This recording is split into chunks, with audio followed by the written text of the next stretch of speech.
There's an education research seminar. The session is being recorded, so please keep that in mind when you're asking questions. For those of you who are new to the virtual version of these seminars, I just want to share some ground rules before I introduce Peter and get started. You may ask clarifying questions throughout the presentation, but please save in-depth questions for the end. I know that's different from the way we do it when we're having the seminar in person, but it works better in the virtual environment to just focus the clarifying questions during the seminar and then have bigger questions at the end. Now there are two different ways to ask questions. If you're participating via Zoom, use the hand raising function, and I and Ashley will be monitoring and we'll be looking for hands raised during the seminar and afterwards. If you're participating via YouTube, submit your questions via Twitter at #PIER seminar. And Ashley assures me that there are lots of directions on YouTube if you didn't get a chance to write that down.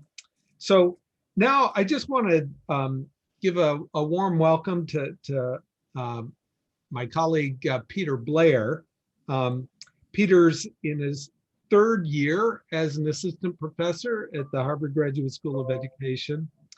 He's co-director of the project on the workforce with, it's a joint project with the business school and the Kennedy School, focused on ways to make job opportunities and pathways more accessible for disadvantaged youth. And Peter has a number of interesting projects going on there. Peter's also principal investigator of the Blair Economics Lab. And today, Peter's going to be talking about some recent work with Patrick Blair and Kenneth Whaley on how additional state spending from school finance reforms translated into property values, which is a fascinating question, which actually gets at some of the central questions and like how are property values and school quality related. So Peter, welcome to the PIER seminar. And so we're going to go, I think we have till 5:45 total, but hopefully we'll have like 20 minutes or so at least 20 minutes at the end just for questions and discussions. That's great. Well, Tom, thank you so much for having me here. I just want to say thank you to all of the team at PIER, Ashley, Jackie, Jared, and others who are putting this together. And thank you to all of my faculty colleagues and our students who are joining us here. And also to everybody that's joining the live stream on YouTube. Thank you for being here. And a special shout out to family and friends from the Bahamas who are joining. This background is for you. So I am gonna get started with sharing my screen. Can you hear me? If you can hear me okay, like please give me a thumbs up. If at any point my voice dips, please don't feel free to come off of mute and say that to me.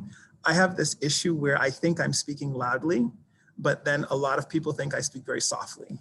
So please help me out with that. Okay, so let's go. All right, perfect. So let me get started. I'm going to be talking to you today about a project that's entitled A National Study of School Spending and House Prices. And this is very new work, like very hot off the presses, that's joint with one of my former students, Kenneth Whaley, who was at Clemson University, but now is working as a research economist at Caterpillar Research, and my colleague, Patrick Blair, who is at Duke and the NBER. I like to start off my presentations by first talking about our team, because research is a joint endeavor. There's no single person who does all of the work. And so here are all of the students that are in my research group. This is Kenneth Whaley, the very handsome gentleman in the red tie here. He is one of my co-authors on this paper. And my students are primarily students at Harvard, but then also students across a host of other institutions, including Clemson University, the University of Oxford, the University of Illinois at Urbana-Champaign. And it's a ton of fun working with students.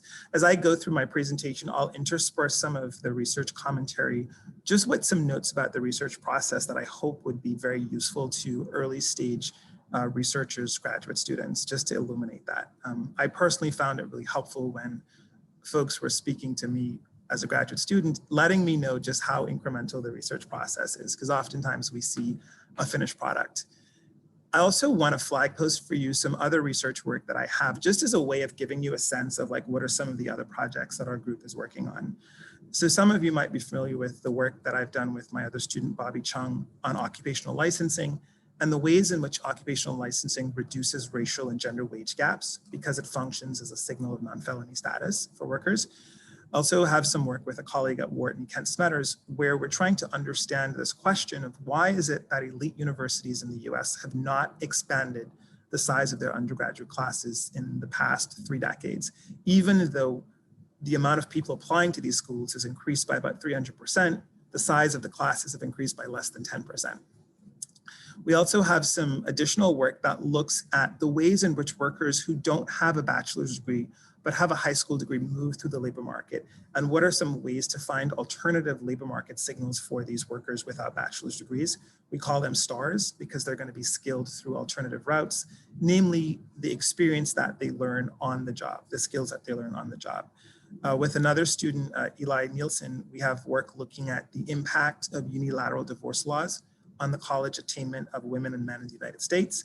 And then with Salman Khan, who is one of our own PhD students here at HGSE, Salman is in the back here, we have some work looking at inequality in higher education, where we're focused on unpacking the extent to which elite universities get the lion's share of federal resources for research.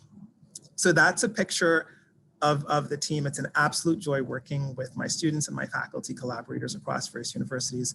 So I like to highlight them before I jump into the substance of what I'm doing. For the purposes of our time together, please feel free to ask clarifying questions. For the purposes of my co-authors benefiting from this feedback as well, I'll ask that if you can type your questions in the chat before unmuting, that way we can capture the questions by capturing the chat at the end of our time together. But please feel free to let this be a very robust and animated discussion.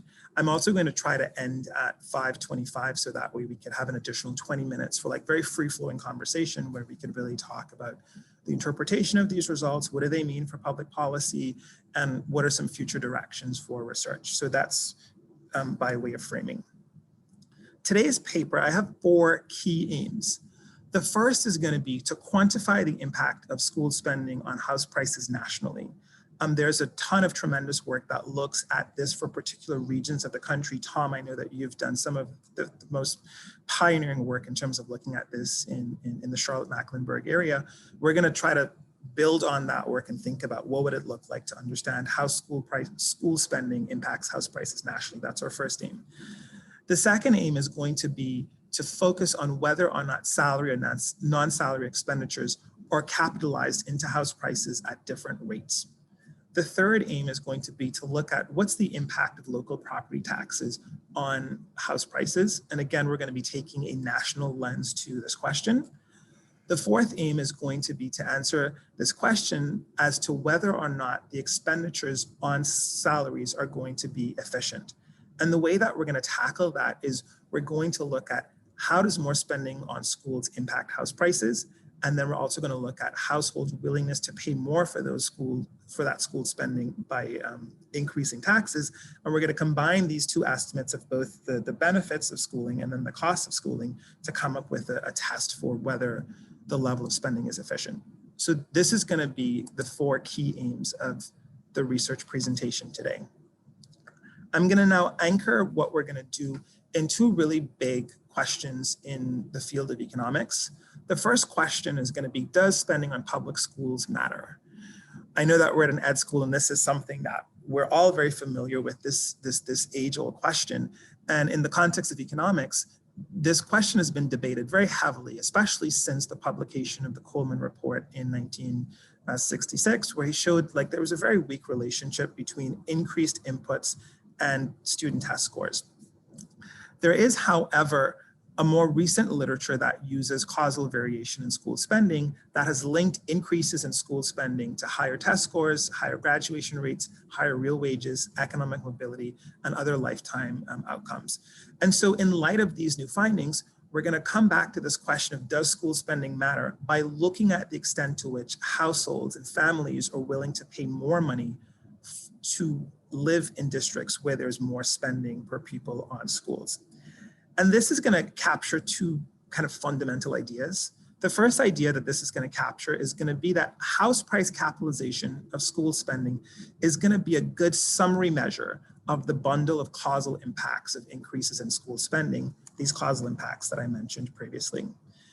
The second component of this is that house prices are also going to provide a window into the investment side of education.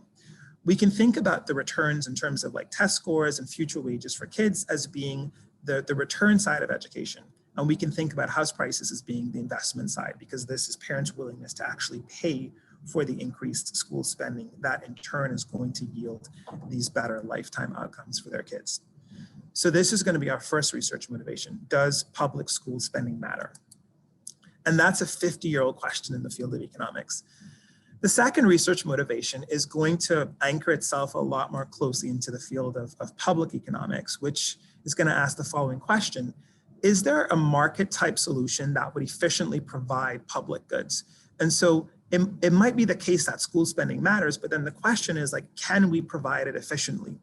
And this research question is going to be motivated by this really old 80-year-old literature in public finance, going back to Samuelson and Musgrave, who basically argued that if you write down just a classic model of utility maximization in which you have individual households having some valuation over a public good, and they have some disutility for paying taxes for that public good, each individual household is going to have an incentive to misreport their willingness to pay for the public good because they could free ride off of the tax payments of others in the creation of the public good. And so this is called the free rider problem in public economics. And the question is like, is there a market-based solution that would overcome this? Okay. In the literature, the core theoretical idea that's wrestled with this question has really been, if you were to provide public goods at the federal level, it could be the case that this inefficiency result is going to continue to hold because there's no way to like properly elicit the willingness to pay of households for expenditures on the public good. Enter Tibu and his 1956 paper, which is an instant classic that spawns like over 20,000 other research papers. And the core idea in Tibu's paper is really going to be that if instead of providing public goods at the federal level, you provided them at the local level, this would create choice. And this would also create competition, and households, by voting with their feet in terms of going to the districts that's providing the right level of the public good, they're going to be able to sort, and this competition is going to promote efficiency. So while this is a really good idea in theory, the question is, can we test the implications of this idea?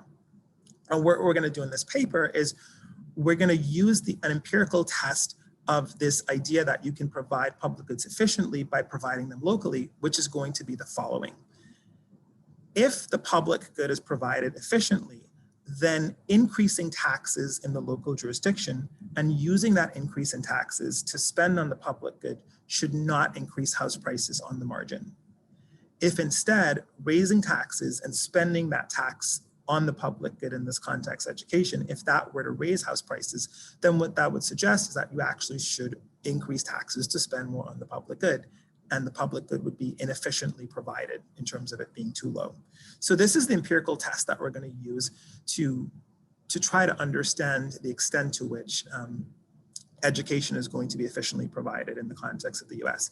And this empirical test is going to be impervious to some of the very stringent assumptions of the Tibu model. So in a lot of ways, it's going to generalize the core insight of the Tibu model in an empirically tractable way. There's several empirical challenges in terms of implementing this. So to get at the two research questions that we're interested in, we need to estimate two key parameters. The first is, what's the causal impact of increasing school spending on house prices? What's the causal impact of changing taxes on house prices? And then with these two elasticities, we can combine them to do this efficiency test that I mentioned on the previous slide. However, implementing these tests has been hindered by a host of endogeneity problems. Oftentimes, school spending and taxes are going to be highly collinear. They're going to be correlated with a lot of stuff that we don't observe. And there's just a host of empirical challenges that one would have to overcome in order to do this. There have, however, been some really creative approaches to trying to tackle these problems in the literature. So the first such approach is the boundary discontinuity design, which Tom and others have contributed to. The key idea behind the boundary discontinuity design is you take a school attendance, you take two houses that are on opposite sides of a school attendance zone, and these two houses are going to be identical in terms of the construction of the houses, in terms of the neighborhoods that they're in, and the only difference is going to be which schools you can attend depending on which side of the school attendance zone you're on. And in this boundary discontinuity design, any differences in the house prices is really going to reflect differences in the quality of the schools. So that's the core idea behind the boundary discontinuity design. And this has been implemented excellently in Charlotte, in San Francisco, and in other pockets of the United States. The second really creative approach to tackling these questions uses this close election design. So in many states, in order to raise money for schools that's going to be spent on infrastructure, local school districts will have to do bond referenda, where they put on the ballot whether or not households want to have increased expenditures on infrastructure, which is going to be financed by higher property taxes in the future. And the one thing that's really interesting about this design is that what it does is both the benefit of having the additional spending and the future tax liability are going to be directly capitalized at the exact same moment. And so in some sense, you can look at what's the impact of increasing spending through these bond referenda and the impact of that on house prices, and directly read off whether it's efficient, because both the tax piece and the spending piece are also going to be combined. This is going to be one of the reasons why we want to focus on the non-salary component of school spending, because there's been comparatively less work done on trying to understand the extent to which non-salary inputs are, the extent to which salary inputs rather are efficient. Let me give you a preview of what we do to tackle this problem. The first thing that we're going to do is to use the school finance reforms to isolate plausibly exogenous variation in school spending and tax revenue. And so this is the rollout of these reforms across the United States. The second thing is we're going to then take this exogenous variation in school spending and taxes and then use that to measure the extent to which house prices are going to be capitalized. Sorry, spending is going to be capitalized into house prices, and taxes are going to be capitalized into house prices too. In order to do that, we're going to pair this variation in school finance reforms with a national level data set in local house price indices. The third thing that we're going to do is then take the spending elasticity and the tax elasticity and combine these two in the spirit of this classic Oates 1969 paper, and then estimate the extent to which school spending is going to be efficient. So to preview the findings, the first thing that we're going to find is that overall school spending is going to be positively capitalized into house prices. The second thing that we're going to find is that spending on salary inputs, the positive capitalization of spending on salary inputs is going to explain the overall capitalization. The third is that holding the level of school spending constant, households are going to prefer lower taxes as opposed to higher taxes. And then the fourth is going to be that raising taxes to spend on increased salaries would increase house prices, which would suggest that salary spending in the US is going to be inefficiently low. So these are the headline findings. The core contributions of our paper are going to be, first, we're going to provide answers to these really two long-standing 50 and 80-year-old questions in economics. Does school spending matter? And then also, can we provide public goods efficiently if we provide them locally? Importantly, for our context, our capitalization estimates are going to be national capitalization estimates, which is going to build on this literature of having capitalization estimates in specific geographies at specific times. From a methodological standpoint, because we're going to be using public data and we're going to be using data from a national sample of school districts, there's going to be broad external validity to our estimates.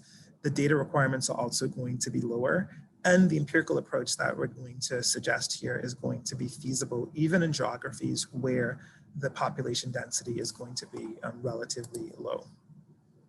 Our data. There are three main sources of data that we have. So the first is going to be our house price data, which is going to come from the Federal Housing Finance Agency.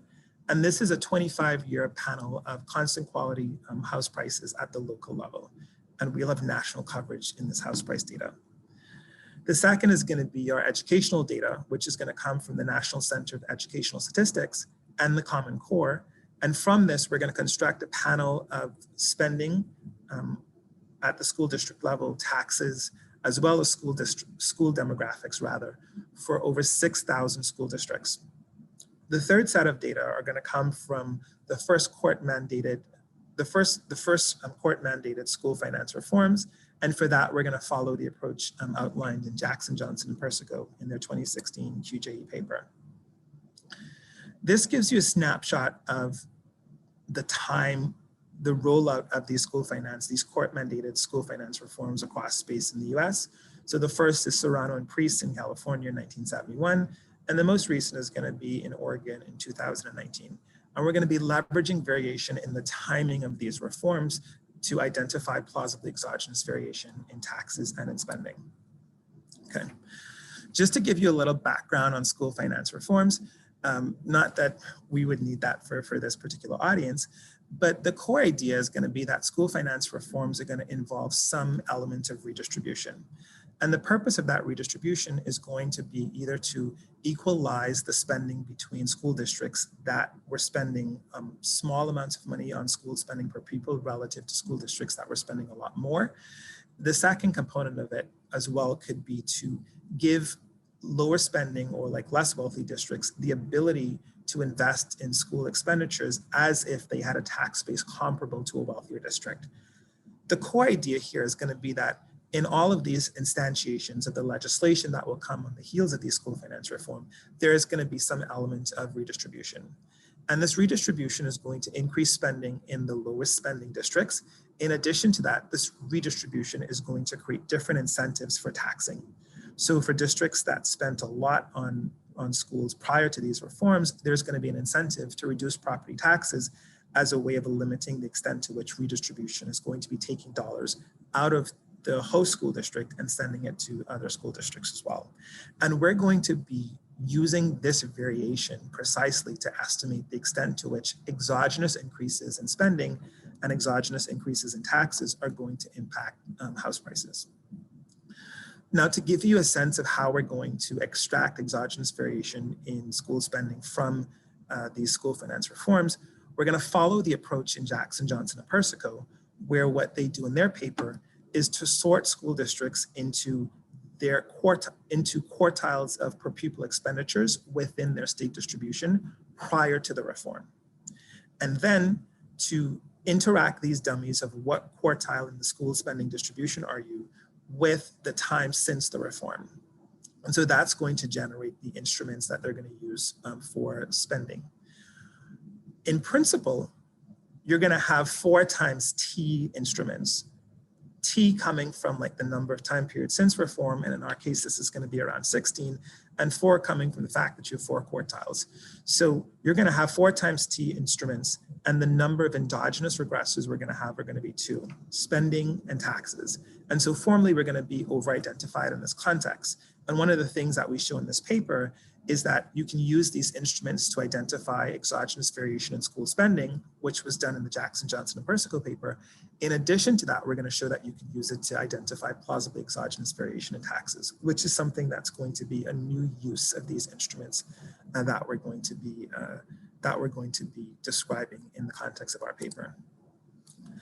The way that we're going to use this variation is the following. We're going to then regress the log of house prices on the log of per pupil expenditures. And then we're going to include some time trend controls for like 1960 variables, for example, like the fraction black, the fraction rural, the fraction poor in 1960. We're going to allow that to vary flexibly over time. we're also going to include rather district fixed effects. And so we're really going to be comparing like what's the within district change in house prices that's going to be driven by these plausibly exogenous increases in school spending. Finally, we're going to instrument log per pupil expenditures by using the instruments that I mentioned previously, which is the quartile that you were in the prior to the reforms interacted with the time since the reform. This is going to be our first specification. And the parameter theta here is going to measure the extent to which a 1% increase in per pupil expenditures is going to increase house prices. So this is going to be our capitalization of school spending. The second specification that we're going to run is going to be similar to this first specification, but we're going to add in the log of per pupil tax expenditures and once again instrument both for taxes and for spending. And this phi parameter here is going to give us our tax elasticity. And so what we're going to do for our efficiency test is combine a linear combination of this parameter phi and this parameter theta 1 here. Okay. What I'm going to do now is show you a series of event study figures. And so let me explain in very clear detail what it is that you're seeing right now. On the horizontal axis is going to be the time since reform. So negative times are going to reflect the fact that these were years prior to the school finance reform, and positive numbers are going to be years after the reform. On the vertical axis is going to be the difference in log per pupil expenditures between school districts that were in either the first, second, or third quartile relative to school districts that were in the fourth quartile. So the fourth quartile is going to be the left out district. The blue time series is going to be what's happening in the Q1 districts, or the districts where school spending prior to the reforms was the lowest. The red time series is going to be for the Q2 districts, and then the green is going to be for the Q3 districts. What's the headline here? The headline is the following. Prior to the reform, you see that there's no pre-trends in terms of differences in per pupil expenditures in the lowest spending and the highest spending districts. And this is once we account for district fixed effects and a lot of the other things that we've included in our regression. And so we can very clearly eliminate a lot of the pre-trends in per pupil expenditures. Now, what you see is after the school finance reforms, per pupil expenditures increase a lot in the Q1 districts and in the Q2 districts, and less so in the Q3 districts. So we see an increase in per pupil expenditures coming from these school finance reforms. And this is similar to what you see in the Jackson, Johnson, and Empirical paper. This next event study looks at what's the impact on per pupil, what's the impact rather on the log of house prices. So you can see that prior to the reform, we don't have very serious pre-trends, but after the reform, we see that house prices increase the most in these Q1 districts represented in the blue dots, and then in the Q2 districts and the Q3 districts. So across the board, we see increases in house prices as we see these increases in school spending, even though prior to the reforms, we didn't see any pre-trends. And so right off of these two figures, you can already read off what our point estimates are going to be for the extent to which plausibly exogenous increases in school spending are going to increase house prices. Now let's put these two things together and run our first specification, where we look at the log of per pupil, the log of house prices regressed on the log of per pupil expenditures. Going from column 1 to column 4, we're going to add in different levels of controls. In the first column, we're going to add in just district fixed effects. In the second column, we're going to add in the census controls for differences in time trends of these 1960 census variables. In the third column, we're going to add in controls for various policies like Head Start, et cetera, to just account for the fact that there are other policy changes affecting education occurring. And in the fourth column, we're going to add in a measure for like that captures the quality of our house price data coverage. The headline from this is that a 1% increase in school spending is going to increase house prices by between 0.8% to about 1%. And so overall school spending is going to be capitalized into house prices. These elasticities are going to be comparable to the wage elasticity of school spending that's estimated in the Jackson, Johnson, and Persico paper, where they find elasticities of between 0.7 and 0.8. So yes, these are large, but these are kind of like in the ballpark of like the wage elasticities that you see using very similar variation. An important caveat in terms of thinking about how to interpret these parameters is that you shouldn't be thinking that if we were to double spending on schools, that house prices would double. Not at all. What you should be thinking instead is that in our data set, we have like a variation in school prices that's on the order of like 5 to 10%. And so you should be more thinking something along the lines of a 5% increase in school spending would increase house prices by between 4 to 5%. We can say that confidently within the support of our data, but we don't want to extrapolate much more beyond that. What we do secondly is we're going to disaggregate the spending by the type of school spending. And the rationale for doing this is that there could be heterogeneity in how effective different types of spending are. There's a host of new studies showing that increases in salary spending improve student outcomes. So that's going to be really important. The second reason for disaggregating is that for a lot of the non-salary inputs, specifically the spending on infrastructure, these are often going to be financed through bond referenda. And so in a sense, both the spending is going to come with increases in taxes. And so in some ways, like that tax liability is already baked into it. And so we could almost read out the capitalization of school spending into house prices from infrastructure as representing kind of the efficiency estimate itself. The fourth piece is that we don't have a lot of results looking at the capitalization of salary spending specifically into house prices, even though salary spending represents about 45% of total expenditures by school districts. Here again, you can see the event study figures, but this is just going to be for the log of per pupil salaries. And again, we're going to be using the instruments that I mentioned earlier. The event study design is even cleaner for the salary expenditures relative to the overall expenditures. And we see basically no pre-trends here. And after the school finance reforms, we see the Q1, the Q2, and the Q3 districts experience a huge uptick in terms of the salary expenditure. What we do here now is regress the log of prices on the log of salary spending per pupil. And what we see here is that the capitalization of salary spending is going to be pretty large. About a 1% increase in salary spending is going to increase house prices by anywhere from like 1.8 to about 2%. Just to be consistent, we're going to show you the variation for the non-salary inputs. And this is going to be a lot noisier. Again, this is going to include the infrastructure spending. And some of this spending is going to be coming from bond referendum. It's going to be coming from other sources. And so that could potentially explain why this variation is noisier. But it also gives the rationale for us to really split our analysis into these two different broad buckets. When we look at the salary capitalization, the non-salary capitalization by contrast, we basically get what is a statistical zero. And so increasing non-salary inputs is not going to increase house prices. And in a sense, this kind of makes sense, right? Because the tax liability is already attached to these salary inputs from the perspective of these bond referenda. And so what this suggests is that on the margin, like we're probably spending an efficient amount of money on these non-salary inputs to begin with. But with the salary inputs, because the tax liability is not going to be baked into it, because this is going to be like current expenditure, we need to think a little bit more about taxes within that context.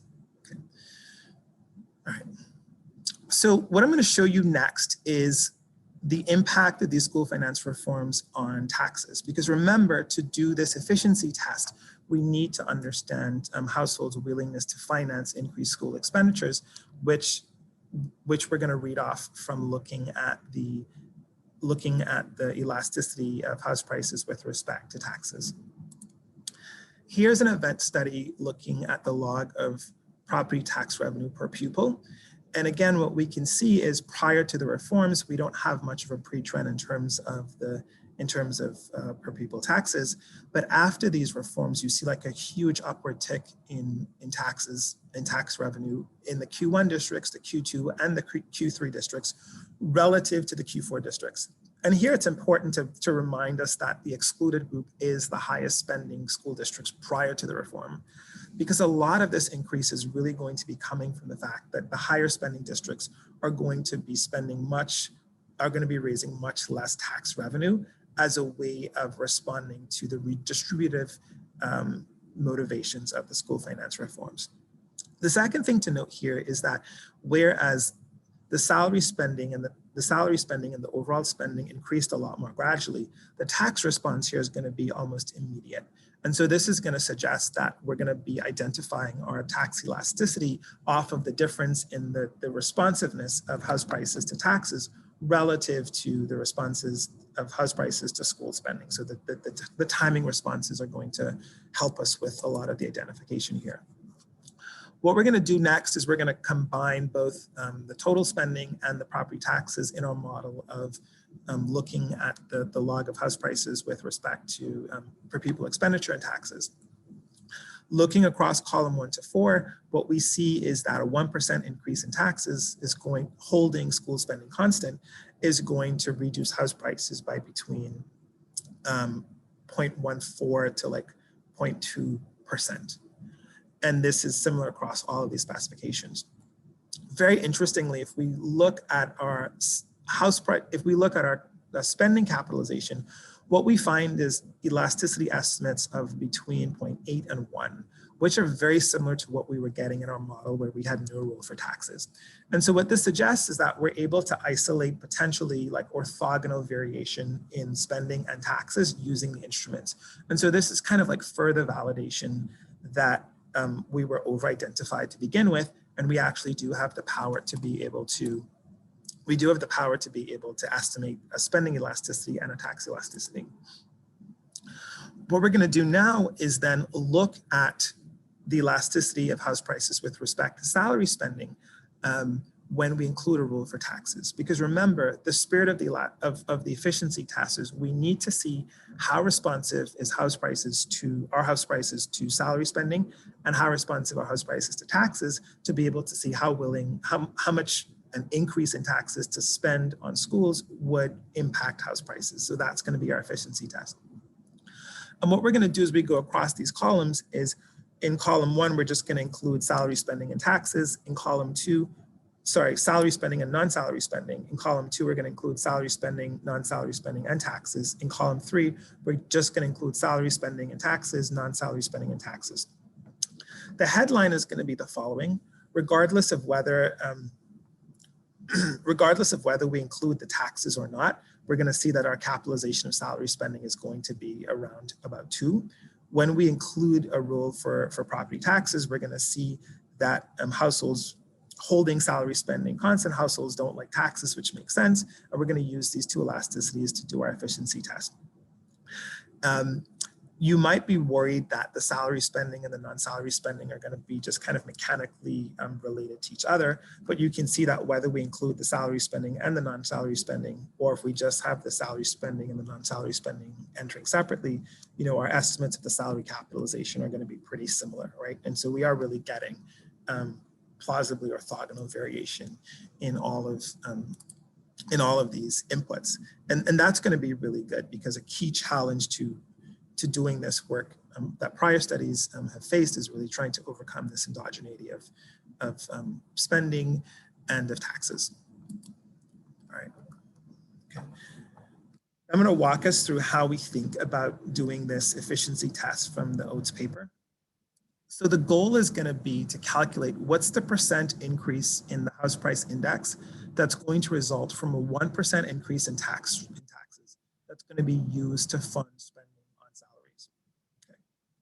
Now remember that under the null of salary spending being efficient, increasing taxes and spending that on more salary should not impact house prices. Okay. And it's important to flag that this notion of efficiency here is a private notion of efficiency, because we're not thinking about the ways in which spending more in District 1 is going to impact student outcomes in District 2, right? So we're ruling out any kind of like spillovers outside of your locality. And so in some sense, like this efficiency test is potentially a conservative test of efficiency, given that there are these additional spillover benefits. A 1% increase in tax revenue in our context is going to be the equivalent of increasing school spending on salaries by about 0.55%. And this is just because at the mean amount of expenditure on salaries is going to be higher than the mean revenues from per pupil taxes per pupil rather. to calculate this percentage change in house price index from this 1% increase in tax revenues, what we're going to do is first increasing tax revenues by 1% is going to have a direct effect of decreasing property values by 0.25%. But then because that 1% increase in taxes is going to be spent on more school spending, that's going to increase house prices by 2.29% for each additional percent increase in salary spending. And this 0.55 is going to come from the fact that a 1% increase in tax revenue is the same as a 0.55% increase in school spending. When we put these two things together, we get 1.103. And so increasing tax revenues by 1% and spending that money on salary inputs is going to increase house prices by 1%. And this is going to lie within the following confidence interval here between 0.56 to 1.48. And so our elasticities are very precisely estimated. I think we have t-stats of like 5 or 6. And so that's why we can get a really powerful test for efficiency. Okay. And what I've done here is just shown you that efficiency elasticity in a model where we include both salary and non-salary spending, or in a model where we exclude the non-salary spending. And this is the efficiency of the salary inputs, because as we've argued previously, a lot of the non-salary inputs are going to be funded through through bond referenda. And so the headline here is that spending on salary is going to be inefficiently low, because increasing taxes to spend more in salary would actually increase house prices. And so it's surprising that this has not been arbitraged away. And one of our headline policy takeaways is that we need to increase spending on salaries in light of these findings. I'm going to talk you through some of the mechanisms in robustness, and my hope is going to be to conclude in the next 10 minutes, so that way we have a full 20 minutes to have a very rich back and forth.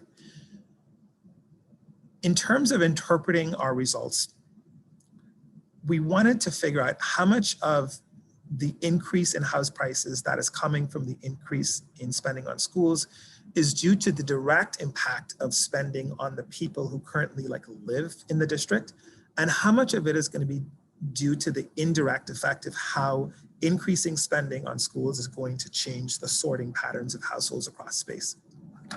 We showed you that when you increase spending on schools, that house prices go up. And so very naturally, you would expect that this would price out lower income households, and this would price in higher income households. And so we certainly expect for there to be some sorting that's happening here. What we do to get a ballpark on how much of our house price our spending capitalization is due to the direct effect versus sorting is we include contemporaneous controls for the fraction of kids who are on free and reduced price lunch in the school district. And we compare the elasticities, the capitalizations when we have this control versus when we don't. And the headline is that 70% of the capitalization of school spending into house prices is coming from the direct effect of that increased spending on house prices. And 30% of that is going to be coming from the sorting. So there is sorting, but it's not the dominant story in our context. The second thing that you might be concerned about is that our efficiency estimates are going to be based on combining the responsiveness of house prices to taxes and the responsiveness of house prices with respect to school spending. And you might be worried that the variation that's identifying our tax elasticity is different from the variation that's identifying our spending elasticity. These are different local average treatment effects. And so one of the things that we're going to do is we can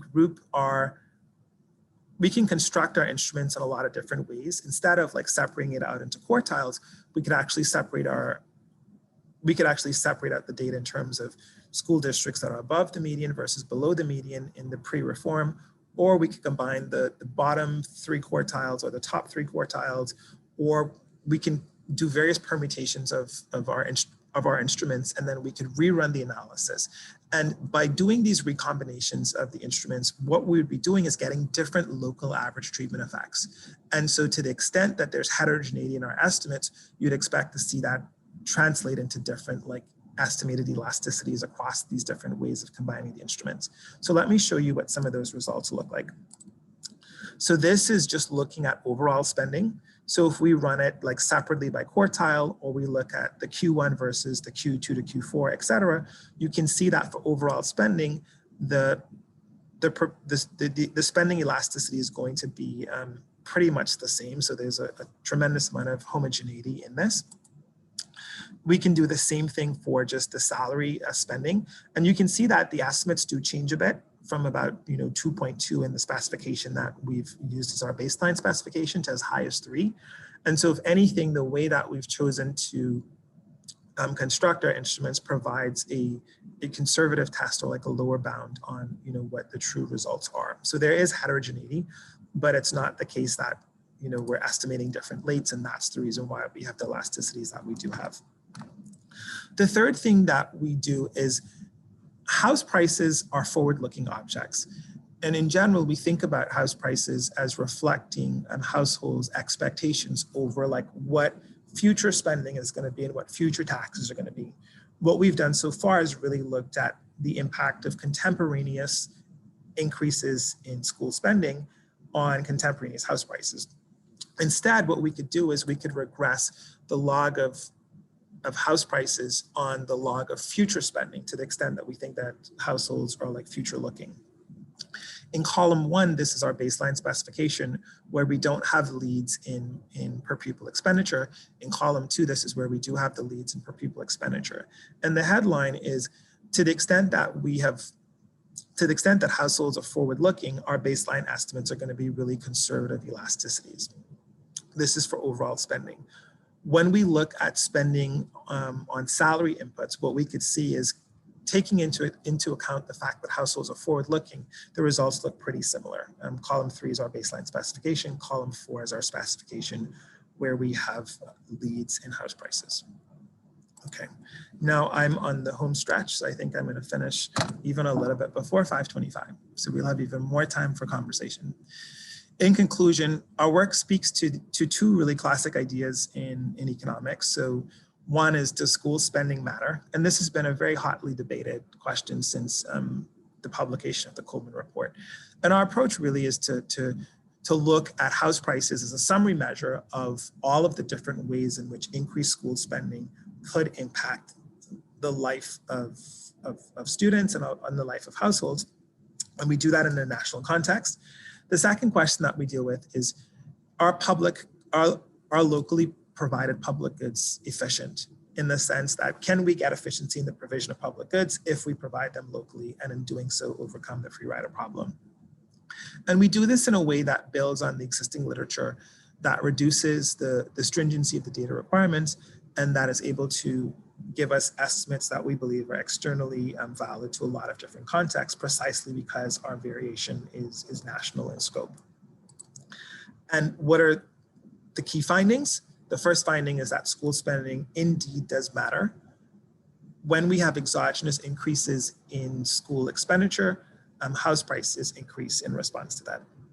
The second headline finding is that how money is spent matters very crucially. In particular, households are especially responsive to increase in spending on salaries. And both the overall headline that school spending matters in general and how school spending matters specifically corroborates the existing evidence that shows that when we have increases in school spending, we see better lifetime outcomes for kids. And what our results are showing is that in these contexts, parents are actually valuing these future improved outcomes for their kids, and they're willing to spend more on houses in these districts that's spending more on schools, and that's spending in particular more on salary inputs in those school districts. And so this is going to be internally consistent, both the return side of education and also the investment side of education. The fourth headline from our paper is going to be that salary spending is going to be inefficiently low, and by a lot. Like, this is an incredibly precisely estimated result. So what are the policy implications? The policy implication is that there are some potential gains from investing more in salaries. And so this could either result in raising the salary of existing teachers, or so you could think about this as like more in the quality dimension of educational inputs. Pay more for teachers, you can attract teachers of higher quality into the profession. The second component could be that holding salaries fixed, you hire more teachers and reduce class size. And this is going to be consistent with the findings in Chetty et al. 2014, where they show that the value of like a really good teacher for a class of about 30 kids is on the order of $250,000. And that's just over 3 years of the lifetime of those kids. The second thing that's going to be consistent with is a recent paper by Rick Hanushek and co-authors, where they show that when compared to a lot of OECD peer countries, the US spends comparably less on teacher salaries than other countries. In particular, teachers earn in the bottom third of the income of the earnings distribution in the US, whereas in places like Finland and Singapore, teachers are earning in the top tercile of the earnings distribution in those countries too. I want to stop there and thank you for your time. And I look forward to the next 26 minutes of I think 21 minutes of just engaging you in questions and in conversation. Thank you. Thank you, Peter. Before we go into questions, I wanted to do just a little, what's the right word? Discussion of the implications and why this is so important for some of the folks that are non-economists here. So number one, they might say, wait a minute, don't we already know school spending matters? You know, I'm living here in Newton, a few blocks away south from or north from here is Waltham. Huge difference in salary in housing prices in Newton versus Waltham. Don't we already know housing school quality matters? Well, actually, no, because there are lots of other things about Newton that people are paying for. You know, I have lots of terrific neighbors. We have lots of fancy, you know, movie theaters and other things to go to. Sorting out how much of the Newton price premium is due to schools versus other stuff about Newton is a really big, important question. That what you're saying is, hey, if we use school finance reform, where there's sort of sudden, unexpected changes in spending in some districts rather than others, do we see changes in housing prices? So that's why, just for the non-economists here, why it's so exciting to see your answer to that first question. And then on the efficiency point, I think a lot of people miss, so the argument behind the T-Boo story is, hey, look, if we just let people get together, we let people who have similar preferences in terms of the kinds of schools that they like, if we just let people get together, they'll purchase the right amount of schooling for their citizens. That this is a whole fight over local, T-Boo was somebody who was about let's local schools do financing rather than having states do financing, that if we let people congregate together, they'll produce education efficiently. And Peter, what you're saying is, well, maybe they'll allocate expenditures for non-salary expenditures efficiently, but for teacher salaries, they're not doing it efficiently. And so, one of my questions was going to be what's the story there? So yes, what's preventing me, the taxpayers in Newton, from getting together and asking for a bond to increase salaries as opposed to, to build buildings? And maybe there are, maybe there are limitations on our ability to use bond financing for things like salaries. So in any case, there I was just trying to explain to the non-economists who are joining us why your results are so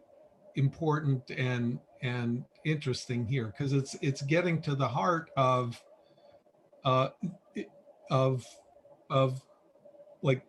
would communities left to their own devices produce the optimal amount of educational spending, and to what extent do schools affect property values? important. Yeah. 100%, Tom, and thank you so much for flagging that. And again, like, Yeah. work in this area has been very foundational and an inspiration to us in this project. Yeah, I'm sure everybody who was an economist on here got it, but I was just trying to think, okay. Yeah. No, this is, and it's important to recognize this too, because economists do play a particularly important role in the education conversation, like whether it has to do with the proliferation of charter schools or like no excuses. I mean, like, or like test scores and like value added measures, like a lot of the policy discussion and the tools are being developed by economists. And for a long time as a discipline, we were stuck, right? Like after the Coleman report, we were stuck in terms of thinking that there's no correlation between school spending and student outcomes. So it must be the case that we don't need to spend more in schools. And so a lot of education policy in the US has been driven by kind of like some of those earlier findings. Thankfully, because of the Jackson, Johnson, and Persico paper in 2016, that really helped to unstuck the economics profession in terms of recognizing that school spending indeed does matter. And there's just been a burst of papers since there. And just to bring another interpretive lens, to what Tom said, another reason why using house prices is really useful is, in a way, it's like this is showing us that voters are willing to pay more to live in these places where there's more spending on schools. So even if we believe that school spending didn't matter, the fact is people want more of it. So from a political economy standpoint, like we should be providing more of it too. And then the second piece about like providing it locally, there's a really deep point there about how do we fund schools, right? And historically, like a lot of the school finance reforms were really brought about precisely because schools are being funded from local property taxes. Yeah. That was baking into it this kind of like systemic inequality in terms of like wealth and other things. But at the same time, this was the prescription that we had in terms of thinking about like, how do you provide something publicly at an efficient level? And what our results are suggesting is that, when you do this, it doesn't, in this particular instance, it doesn't solve the problem of efficiently providing public goods. The last thing I'll say before turning it over to questions is, in some sense, like the result with non-salary inputs seeming to like be provided efficiently suggests that like how we go about funding matters. And you can do a lot of storytelling around that, but like a lot of the bond referenda, a lot of the infrastructure spending that's funded from bond referenda, it's literally going to the people and saying, hey, do you want to spend more in this? And are you willing to pay more taxes? So it would be very interesting if we thought about like ways to do like referenda on salary inputs as well, in parallel with some broader kind of support from the state and the federal government too. That would be an interesting idea to try. I can't promise you that it will work, but it's certainly an interesting big idea. Okay, so let's open up to questions. So Peter had asked us to type our questions into the chat. So I'm just going to proceed, by the order that people are typing them into the chat. And I see two so far. So Mary Grass O'Neill. Mary, do you want to jump on and ask your question by voice? Sure. Thank you very much, Peter. This has been a fascinating presentation. Thank you for making it public for us. And Tom, thank you for doing the translation for those who needed that translation. So Peter, I'm just wondering, how do we get this information out? And how do we get cities and towns to make changes based on your finding? That's a great question. So we're pretty close to submitting the paper for publication. And so we want to make sure that it goes through the full like peer review process. And then after that, like, we're going to really try to like think about distribution channels for like distilling our findings in, policy briefs or op-eds that really gets the word out there. Also for everybody that's on this call, like feel free if you have those relationships to share our findings with policymakers as well too. We should have an updated version of the paper that we will be publicly circulating within a week. And so Mary, if you or anybody else on this call would want access to it, I would happily send it to you. And it'll also be publicly available on my website and as an NBR working paper, probably in the next week or so. Excellent. And I hope you send it to the New York Times so that they can write about it and everyone can say, it really matters. Okay, thank you, Barry. I'll love technology when that happens. Thank you.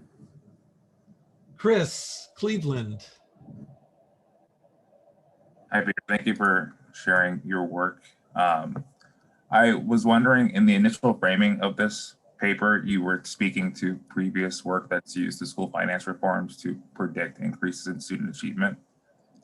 And I am under the impression that any increase in like housing prices is probably associated with an increase in the perceived quality of the schools that are in the area.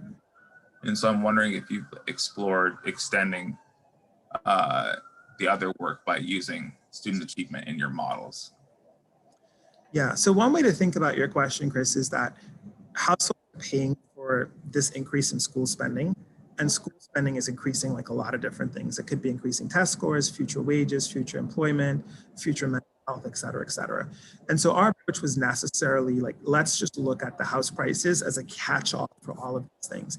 If we focus on any particular one of them, that would in some sense like disaggregate kind of like what is it about schools that households are paying for. One way that we can indirectly get at your question with the results that we've already had here is when we look at the salary expenditure, that's where most of the action is happening. And so in some sense, it's really like whatever it is that teachers are doing causally as a result of this increased expenditure, that is what's going to be driving a lot of the action in our study. And so it's certainly a very worthwhile exercise to really think about decomposing our estimates into those buckets. For our purposes, we really wanted to abstract from what this particular mechanisms were, precisely to make the point that like there's so many different amazing things that schools are doing that we want a summary measure of that. House prices really is that summary measure for our purposes. I had a related question quickly in this chat. So you're speaking to an average like inefficiency in the increases of salaries, but I'm curious like how that efficiency relates to sort of like the baseline point for any of these districts. Like is it a universal inefficiency, or is it something that we see greater magnitude of based upon like region or the spending? Yeah, one way to deal with that question is, so remember when I showed you different ways of combining the instruments? So think about that as testing for the extent to which there's heterogeneity in how responsive house prices are to school spending, depending on whether we're comparing like the lowest spending districts to the three highest spending districts and so on and so forth. The broad takeaway from this is that there is some heterogeneity, but it's not like a substantial amount of heterogeneity. And so in many ways, like we would expect that this inefficiency condition would hold across like the distribution. But we could think a bit about what's a way to use that additional variation to kind of like tease out the inefficiency at different points in the distribution. Thank you. Yeah. So next up, Noah. Hi, forgive me, economists, if this question is irrelevant. Just a very brief context is I was a teacher in New York City in the early 2000s when the Bloomberg administration bolstered school spending and created a lot of small schools in place of many of the large neighborhood schools. And so in places like Bushwick, Brooklyn, which was historically very low income, there was a boom in housing prices, and you saw massive amounts of gentrification. And I'm not claiming any causal effect, but I'm curious if anything in your model speaks to how school spending drives, it may be a driver for gentrification and what the implications are there. Yeah, great question, Noah. The one thing that we do in our model is, so certainly increased school spending increases house prices, and that's going to price in some families and price out some families. And so what we do is we try to decompose our effects into how much of it is the direct effect of the spending on the people who were already there, and how much of it is the direct effect of the spending on increasing house prices and like sorting in different types of people. And the headline is that about 70% of what we find is due to the direct effect of spending on the people who are there. And about 30% is due to this kind of like sorting or this gentrification component.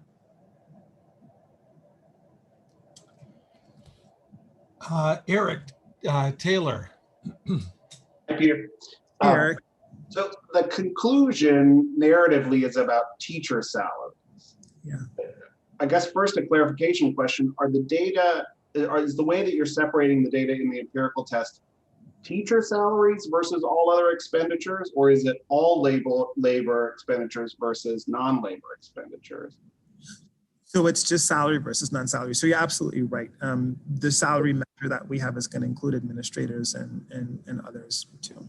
So then two questions / suggestions. One would be, can you in the CCD data separate, I don't know the answer to this, I should know. Can you separate out teacher salaries versus other labor spending? And another idea would be set aside salaries altogether. Could you use teacher-student ratios as a way to measure sort of the way that the increased spending is translating into the classroom? Partly because I think teacher-student ratios are likely much more observable to families and home buyers. Yeah, those are two great suggestions. We'll do it. Thank you. So while we're waiting for the next question to show up in the chat box, I just had a question, Peter. Why wouldn't we expect like the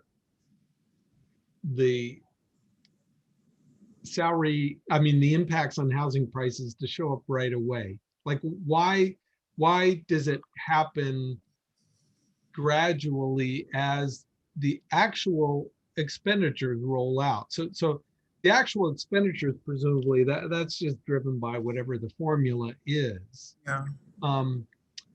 But the day that the law, like here in Massachusetts in 1993, there was that school finance reform law. Yeah. I should have been able to predict for the low income districts just what was going to be happening to school spending over the next 30 years. And why wouldn't that have shown up in housing prices right away? Why did it have to wait till the spending happened? Yeah, no, good point. So one quick clarification. So we use the date for the court mandates for the school finance reform. And so there is some latency in terms of how long it takes for the actual legislation to be crafted. And so some of that latency is going to be captured in the school spending, like going up a bit more gradually. I suspect that if we were to instead use the time of the legislation, that we might see immediate impacts. The trade-off there is you might think that the legislation might be a little less random than, say, like the date of the court mandates. So, Emmerich.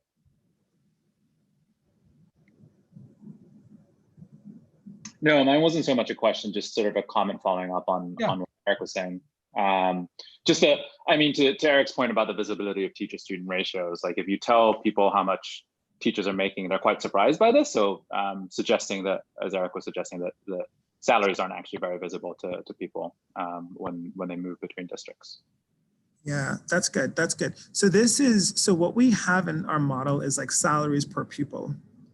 And so there is some normalization baked into that, but then we could more explicitly look at, as a mechanism, what's the impact of the salary spending on teacher-student ratios as kind of like understanding, like what's the channel through which the salary expenditure is going to be like capitalized.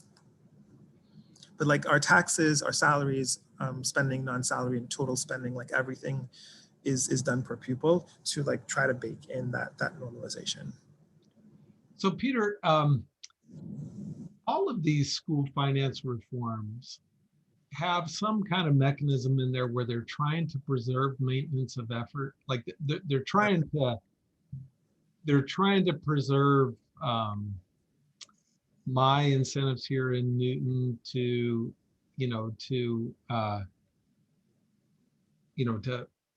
increase our spending and not just say, well, the heck with it, it's gonna be taxed away. And some states have done it in different ways. Like, could you use Yeah. data to sort of test whether are there some maintenance of effort, requirements that lead to less declines in, Mhm. local spending than others. Yeah, it's a great question. And this is something that, a lot of folks have tackled with. So Carolyn Hawksby and Ilyana Kuziemko, they have a paper looking at the Texas like Robin Hood reforms, where effectively like these were highly redistributive. And what happened in the aftermath of this was the high spending districts actually, effectively defunded their schools basically. And you had a precipitous like reduction in property values too, right? And there are, so to return specifically to your point, Tom, there's a trade-off, right? So in some ways, like we're really using the school finance reforms instrumentally in the purest sense of the word. Like we want to estimate how responsive our house prices to school spending, and we want to estimate how responsive our house prices to taxes to get these two elasticities to do this test. And the core question for us was really, how can we find plausibly exogenous variation? And so we're literally using the school finance reforms like very instrumentally. And we precisely want to abstract from the details of the school finance reforms, except to say that we can construct instruments for them that gives us some like claim at like, validity of them being IVs. Now, we could get more into the details of the reform. And there's this kind of trade-off, right? Like the more you get into the details of the reform, the more you have to focus in on a specific state. And so you lose the generalizability across space. And then also there's potential for like more policy endogeneity unless you have some discontinuity within the formula. And then you would then have to shift to like some very like fine-grained like data at, like the individual like child level or like the individual like school level, like within a district too. And so we're balancing a lot of these different trade-offs. And we know that there are like a tremendous amount of like really carefully done credible studies that have looked at specific places, like, your work in Charlotte-Mecklenburg, Sandy Black's work in Boston, my co-author Pat's work in San Francisco. And so like our hope was to really build on the literature by saying, can we come up with an approach that allows us to say, to kind of put these estimates from different parts of the country in conversation with each other and look at national estimates, number one. Number two, answer this efficiency question. And then number three, do it in a way that has like less stringent data requirements, because in some ways, like one of the features of this approach is that like you could do it using publicly available data. And so it's much easier to know what the answer is and potentially like to quickly get some of this, some of these results into the hands of policymakers, and other thinkers. So it was a deliberate choice in that respect. So we certainly could have done it a different way. Yeah. But, and this hopefully is not your last paper on this topic. There are other things you could do with these same data. Yeah. So yeah, and we certainly hope that what this paper will do is really illuminate some new questions and some new directions for other scholars, certainly for the students who are on this call, to really think about how you could use these school finance reforms, or like just different ways of thinking about like using variation in a purely instrumental way to estimate some parameter that might be like central to like a particular question of interest. And so this is not the last word from us on this topic. And we hope that others will find our work inspiring and would think about doing work in a similar spirit. Well, I certainly found it inspiring, Peter. So thank you for joining us. So everybody, let's give a round of applause, even if virtually, to Peter. We're bumping up against our time limit, but I just wanted to thank you, Peter, for such a clear and well-designed presentation today. So our next meeting is November 3rd with Constance Lindsay. So that's a Tuesday, same time, same place. Hope to see you back then. There's also, for the folks who signed up for the Director's Cut seminar, Lindsay, should we, do they hang around here or is there a separate link for them? So yes, so people who will be joining our private directors cut will be just staying here, and I will put you into a private breakout room. So it will be just a moment. Okay. And before everyone jumps, for folks who would be open to, I'd like to take a Zoomie. For people who are fine with that, you can leave your you can totally turn off your camera.